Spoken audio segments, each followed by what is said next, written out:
Hello दोस्तों, कैसे हैं आप लोग? अच्छे तो है ना? ध्यान तो रखते हैं ना आप अपना? किसी और के भरोसे तो नहीं छोड़ रखा आपने? No sir. चलिए, मैंने कहाँ तक पढ़ा दिया था आपको? 1.3 का तीसरे का दूसरा हो गया था। तीसरा मैंने होमवर्क के लिए दिया था। क्या आप लोगों को तीसरा क्वेश्चन आ गया है? मुझे बताना पड़ेगा। मेरे हिसाब से आपको आ गया होगा। अब हम बात करते हैं क्वेश्चन नंबर चौथे की। ठीक है, प्रश्नावली 1.3 का 1.3 का प्रश्नावली 1.3 का कौन सा क्वेश्चन हम लोगों को सॉल्व करना है? चौथा नंबर क्वेश्चन। देखिए, चौथे नंबर क्वेश्चन में कुछ नहीं कह रहा है आपसे, मैं केवल क्वेश्चन लिख रहा हूं। क्वेश्चन क्या है आपका? 0.999999 इसी तरीके से करके डेड डेड ऐसे, और इसको उसने कहा है कि P अपॉन Q के रूप में क्या करना है आपको? प्रदर्शित करना है या दिखाना है, यही कह रहा है। देखो, मैं पढ़ भी दे रहा हूं। 0.999 को P अपॉन Q के रूप में व्यक्त कीजिए। क्या आप अपने उत्तर से आश्चर्यचकित हैं? अपने अध्यापक और कक्षा के सहयोगियों के साथ उत्तर की सार्थकता पर चर्चा कीजिए।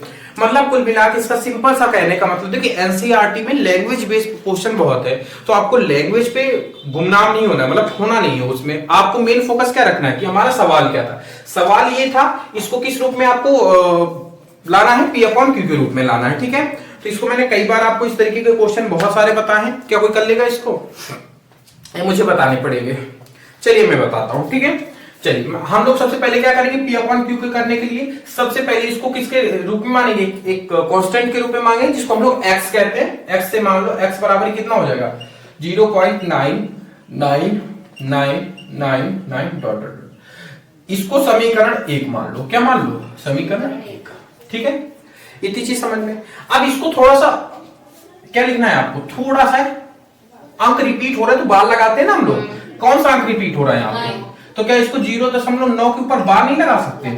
और जैसे ही मैंने बार लगाया, मैंने आपसे एक चीज बताई थी, वो क्या कि जैसे ही आपका बार जितने अंकों के ऊपर बार आता है 10 के मल्टीपल में उतने का ही गुणा करा देते हैं।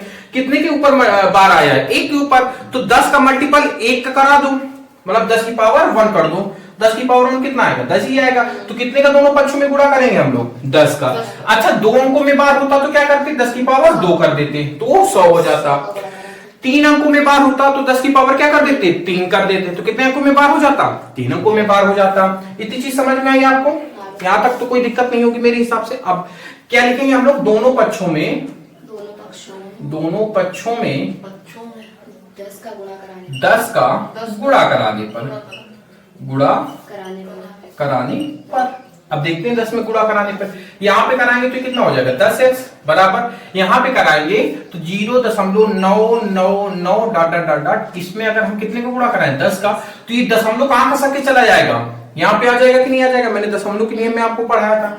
तो 10x बराबर कितना हो जाएगा? 9.999, क्योंकि इनफाइनाइट तक गया, ऐसे लिख देंगे।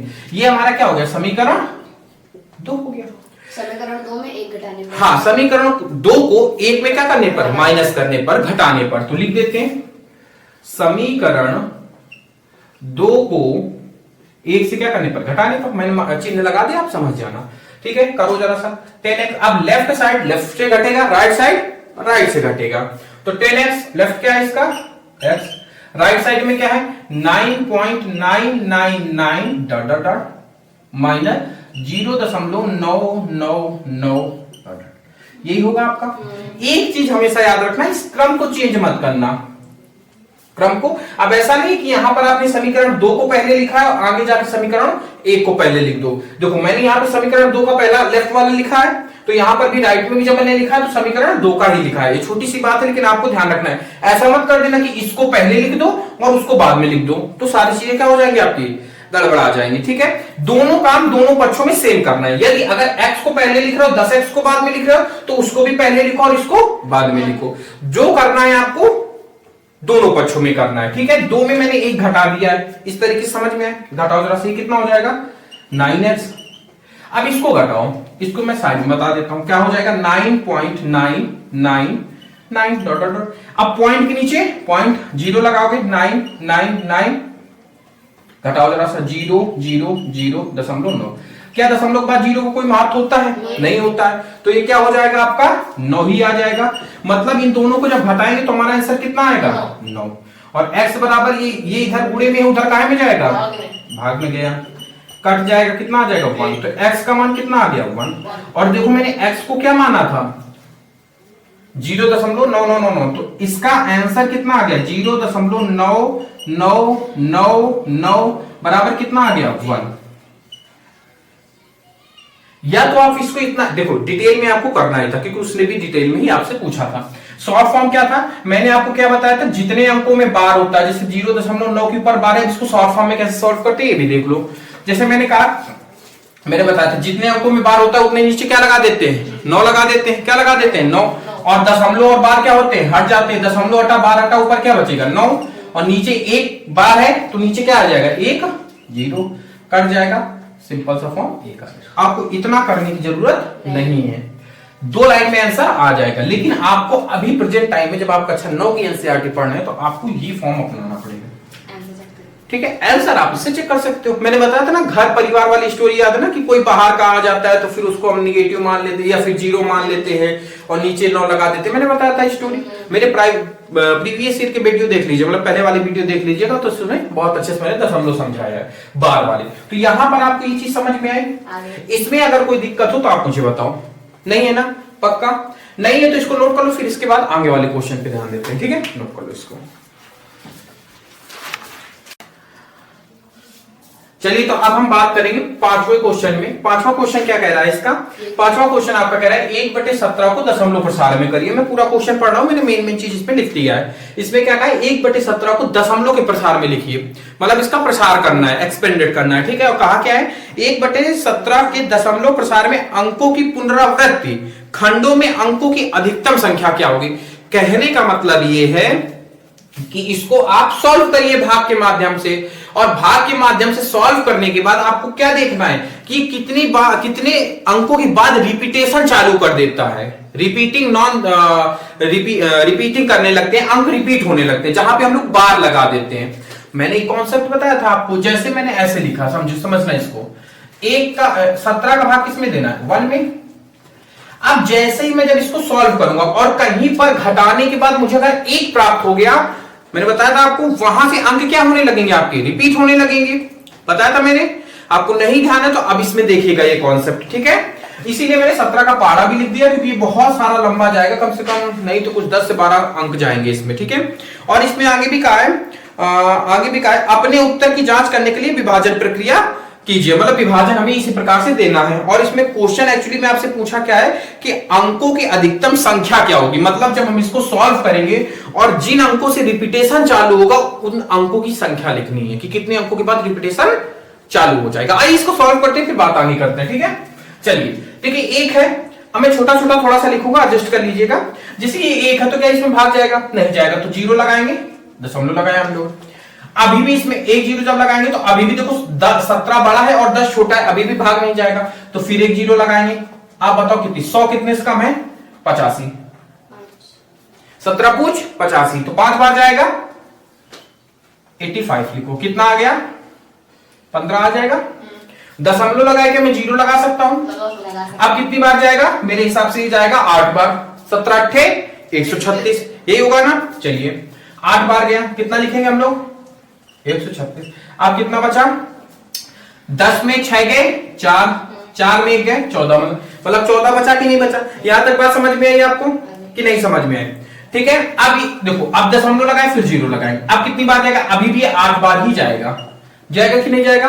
17 8 136 लिखा, कितना आया यहां से, मतलब कितना शेषफल कितना बचा 4 बचेगा। 10 में 6 गए 4, दशमलव लगाए के 0 लगा सकते हैं, अब कितनी बार जाएगा 2 बार जाएगा, 17 दूनी 34 लिखो 34, कितना आया 6, खत्म हो गया। अभी भी दशमलव लगा, जब तक यहां पर क्या नहीं प्राप्त होगा, ये 1 नहीं प्राप्त होगा, क्योंकि हमारा भाग क्या था एक्चुअली में 1/17 ही तो था। जब तक मुझे ये 17 यहां पे प्राप्त नहीं हो जाता, यहां पर और यहां पर जब तक नहीं प्राप्त हो जाएगा तब तक हम भाग करते रहेंगे, तब तक रिपीटेशन चालू नहीं होगा, ये चीज याद रखना, ठीक है। 0 दशमलव लगाया 0 लगाया, अब कितनी बार जाएगा, ये 3 बार जाएगा, 17 3 51 51, कितना आएगा 9, क्रॉस लगा देंगे, अभी भी 1 नहीं आया। दशमलव लगाए फिर से 0 लगा दो, अब कितनी बार जाएगा 5 बार, 85, कितना आया 5, अभी भी 1 नहीं आया, दशमलव लगाए फिर जीरो लगा, अब कितनी बार जाएगा? 2 बार जाएगा। कितना आया? 34। कितना आ गया? तो 16 हो गया। अब 16 भी देखो, अब दशमलव लगाए फिर जीरो लगाएंगे, अब कितनी बार जाएगा ये? 9 बार जाएगा। कितनी बार जाएगा? 9 बार। 9 बार में 17 नहीं है, 153। ठीक है, घटाएंगे, 10 में से 3 गए, 7 बचेगा, इधर बचेगा 5, 5 खत्म, मतलब 7 ही आया। दशमलव लगाया, अभी भी जीरो लगा देंगे। यहां तक बात समझ में? इतना लंबा आपको करना पड़ेगा अगर ये क्वेश्चन में आ गया तो, अगर मतलब आपके पेपर में ये क्वेश्चन आ गया तो इतना लंबा करना पड़ेगा, इसीलिए मैं करके बता रहा हूं। कितनी बार जाएगा? 4 बार। 17 चौक हुआ 68। कितना आ गया? 2 कट्टम।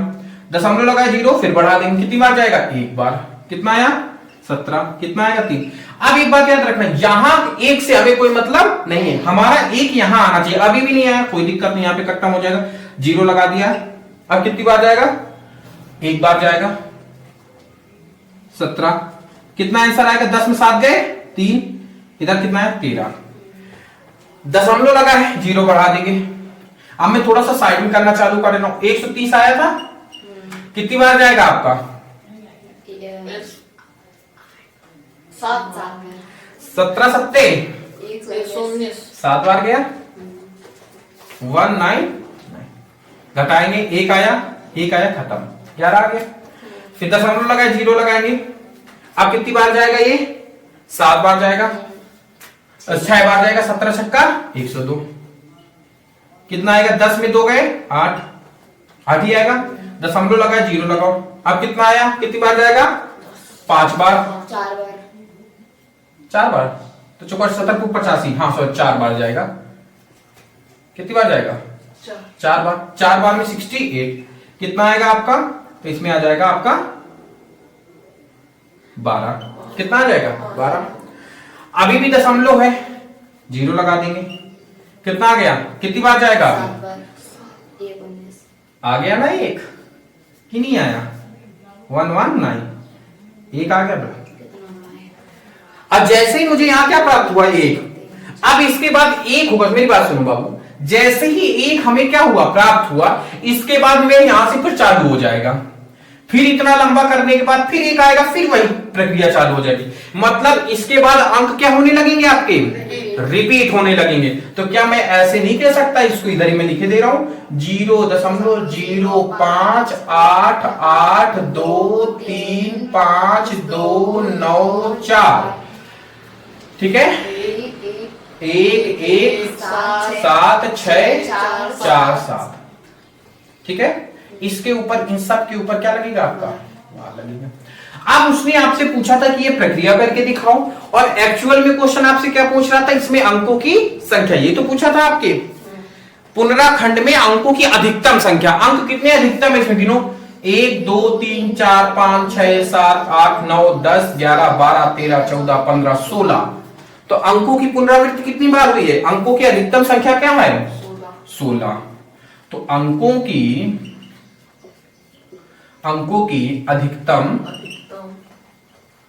अधिकतम संख्या कितनी हो जाएगी आपकी? संख्या 16 हो जाएगी।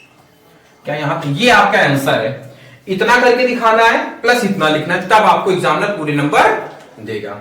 क्या यहां तक सब बात समझ में आई आपको? ये चीज हमेशा याद रखना, जब भी आप दशमलव पढ़ना, जहां जिस अंक से हमने भाग चालू किया, अगर वही अंक हमें कहीं पर प्राप्त हो रहा है, इसके बाद इसका मतलब है कि वो रिपीटिंग बन जाएगा। इसके बाद वो क्या हो जाएगा? अंक रिपीट होने लगेंगे। अब टर्मिनेटिंग है, नॉन टर्मिनेटिंग है, वो बात अलग की है। ठीक है, मतलब रिपीट कर रहे हैं कि नहीं रिपीट कर रहे हैं, मतलब। चलिए अब हम बात करते हैं 6वें क्वेश्चन की, जो कह रहा है P/Q। ठीक है, अब मैं क्वेश्चन पढ़ रहा हूं, मैंने कुछ एग्जांपल लिखे हैं, इसको आपको समझाऊंगा कि क्वेश्चन क्या रहा है, समझना। इसमें लिखा है P/Q, जहां पर Q does not equal to 0 है। Q क्या है आपका? ये मैंने बताया था कि हर क्वेश्चन में ये Q लिखा होता है, क्योंकि अगर Q 0 हो गया तो इनफाइनाइट हो जाएगा, परिमेय संख्या नहीं बचेगी, इसलिए Q 0 नहीं होना चाहिए। ठीक है, के रूप की परिमेय संख्याओं के अनेक उदाहरण लीजिए। मैंने कुछ उदाहरण ले लिए हैं, पहला है, दूसरा है और तीसरा, मैंने 3 एग्जांपल ले लिए हैं। ठीक है, जहां P और Q पूर्णांक नंबर है। पूर्णांक नंबर आपको पता है ना, प्लस मतलब माइनस से 1 से लेकर इनफाइनाइट तक, प्लस 1 से लेकर इनफाइनाइट तक, और 0। मैंने 3 पूर्णांक संख्या बताई थी जिनका एक के अतिरिक्त अन्य कोई उभयनिष्ठ गुणनखंड नहीं होना चाहिए। मतलब जो भी हमने एग्जांपल लिया, इनमें एक के अलावा कोई उभयनिष्ठ नहीं होना चाहिए। मतलब ये किसी एक संख्या से कटनी नहीं चाहिए। क्या कोई एक संख्या इनको काट रही है? नहीं काट रही है, ना इनको काटेगी ना इनको। मैंने ऐसे एग्जांपल किए, ये दो आपकी किताब के हैं, एक मैंने अपने हिसाब से लिया है इसको, ठीक है, बात समझिएगा। फिर इसमें क्या है, गुणनखंड नहीं है जिसका शांत दशमलव निरूपित है, और जिसका शांत हो, अशांत ना हो। देखो इसको भी सॉल्व किया तो ये शांत आ गया, इसका भी किया तो शांत आ गया, इसका भी किए तो सॉल्व किए तो शांत आ गया, ठीक है।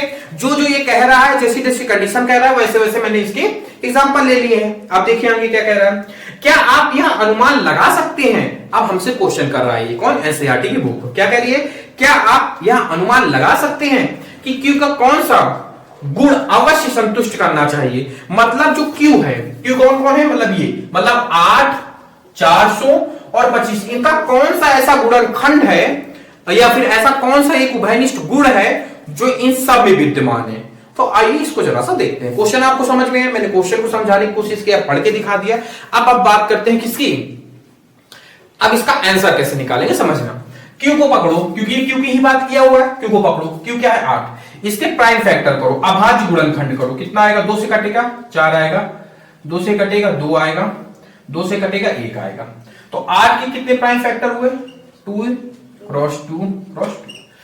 अब 400 के प्राइम फैक्टर करो, 400 के प्राइम फैक्टर करो, कितने से कटेगा ये, 2 से, कितना आ जाएगा 200। फिर 2 से कटेगा कितना आ जाएगा 100।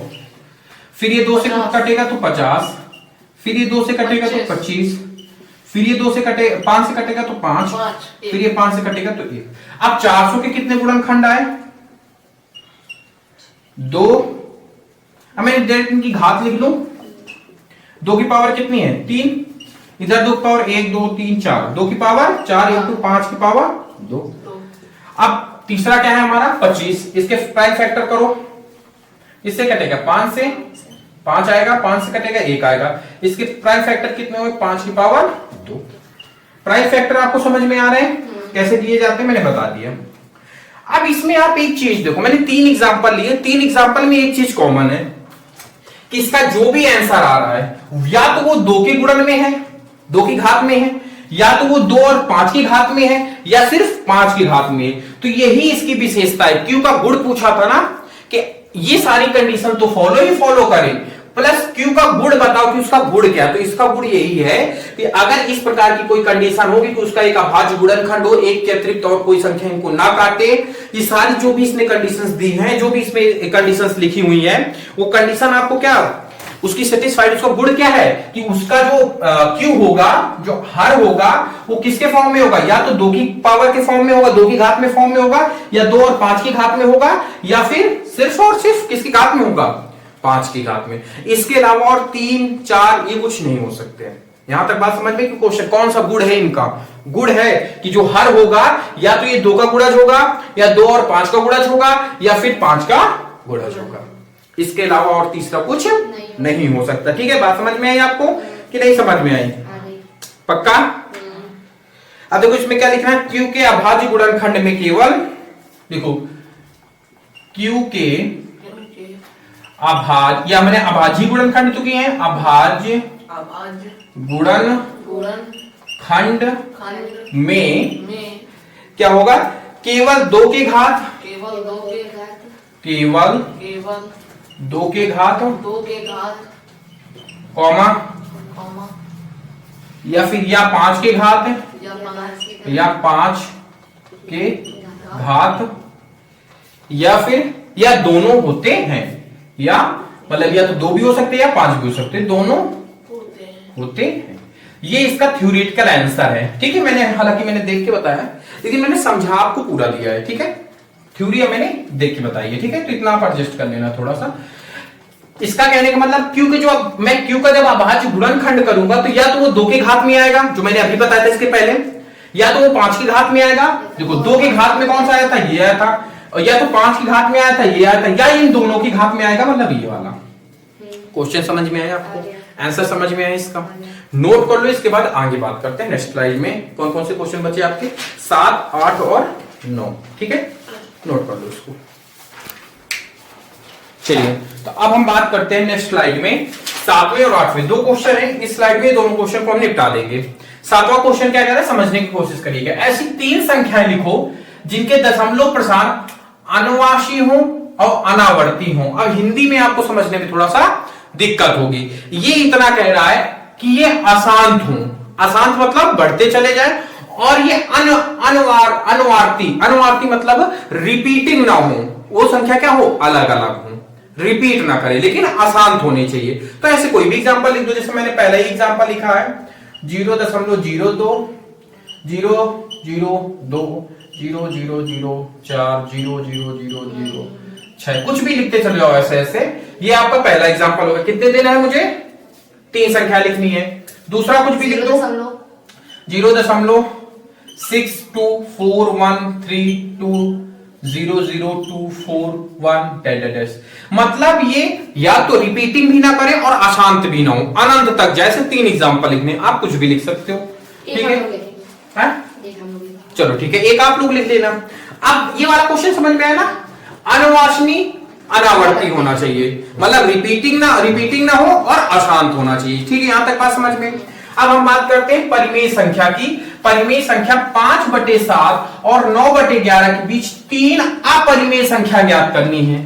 अब कहो भैया ये कैसे, बड़ा सिस्टम का तो खराब हो गया। आइए इसको क्या करते हैं, पहले इसको क्या करते हैं, प्रसार रूप कर लेते हैं, इसका प्रसार कर लेते हैं, फिर इन्हीं के बीच में हम क्या कर देंगे, कोई 3 संख्या लिख देंगे जो हमें मर्जी लगेगी। तो आइए पहले इसको सॉल्व करते हैं। 5 का भाग कितने में देना है, 7 में। ये छोटा है ना, अभी दशमलव लगाए 0, अब तो बड़ा हो गया, कितनी बार जाएगा, 7 बार। 49 आ गया, 1 आ गया, दशमलव लगाए 0 लगाए 1 बार गया, 7 आया, कितना आया 3, दशमलव लगाए 0, 7 चौक 28, कितना आया 2, दशमलव लगाए 0, 7 दूनी 14, कितना आया 6, दशमलव लगाए 0 बढ़ा दिया, कितना हुआ 7 7 56, 8 बार गया, 5 6 हुआ, कितना आया 4 क्रॉस लगा दिए, दशमलव लगाए 0, कितनी बार जाएगा, 7 पना 35, कितना आ गया 5। अब देखो जहां 5 आ गया तो इसके बाद ये संख्या क्या होने लगी, रिपीट होने लगी। तो क्या मैं ऐसे दशमलव बार नहीं लगा सकता, मतलब 5/7 को बराबर 0.714285 के ऊपर क्या मैं बार नहीं लगा सकता, इतना तो कर ही सकते हैं ना, नहीं कर सकते क्या, बिल्कुल कर सकते हैं। अब सेम काम हम इधर करेंगे। 11 का भाग 9 में देना है, 0 आया, दशमलव लगाया, कितनी बार जाएगा, अभी तो नहीं जाएगा, 0 लगाना पड़ेगा, कितनी बार जाएगा 8 बार, 88 आ गया, 2 आएगा, दशमलव लगाया 0 लगाए, कितनी बार जाएगा 1 बार, कितना आया 9 आ गया, 0 लगाए कितनी बार गया 8। अब देखो यहीं पे समझो, यहां से 9 मुझे प्राप्त हुआ ना, तो रिपीटिंग होने लगेगा, सीधा सीधा लगा दे, सिंपल सा फंडा याद रखना मेरी। तो 9/11 का हमने क्या लिखा, 0.81 के ऊपर बार। अब इन्हीं दोनों के बीच में हमें परिमेय संख्या लिखनी, मतलब 0.71, अब उसको छोड़ दो, उसको छोड़ दो, अभी 71 और 81 के बीच में कोई 4 संख्या लिखनी है, कुछ भी लिख दो, जैसे मैंने लिखा अभी 71 से बड़ी लिखो, मैंने लिखा 74, इधर कोई भी यही अंक लिख दो, 4 2 8 5, पहली परिमेय संख्या निकल आई, डॉट डॉट डॉट डॉट जाने दो, ठीक है, क्या जाने दो, डॉट डॉट डॉट डॉट जाने दो, समझे बात को, यही हाँ, इन्हीं की 20 निकालनी थी ना मुझे, 3 अलग अलग संख्याएं, ठीक है, इतनी बात समझ में आई आपको, अलग अलग अपरिमेय संख्या ज्ञात करनी थी ना, ठीक है, तो डॉट डॉट डॉट डॉट जाने दो, पहली संख्या हो गई। दूसरी संख्या क्या मान लो, 76 मैं 76 मान लेता हूं, कुछ भी लिख दो जो भी आपका मानो, लेकिन डॉट डॉट डॉट जानी चाहिए।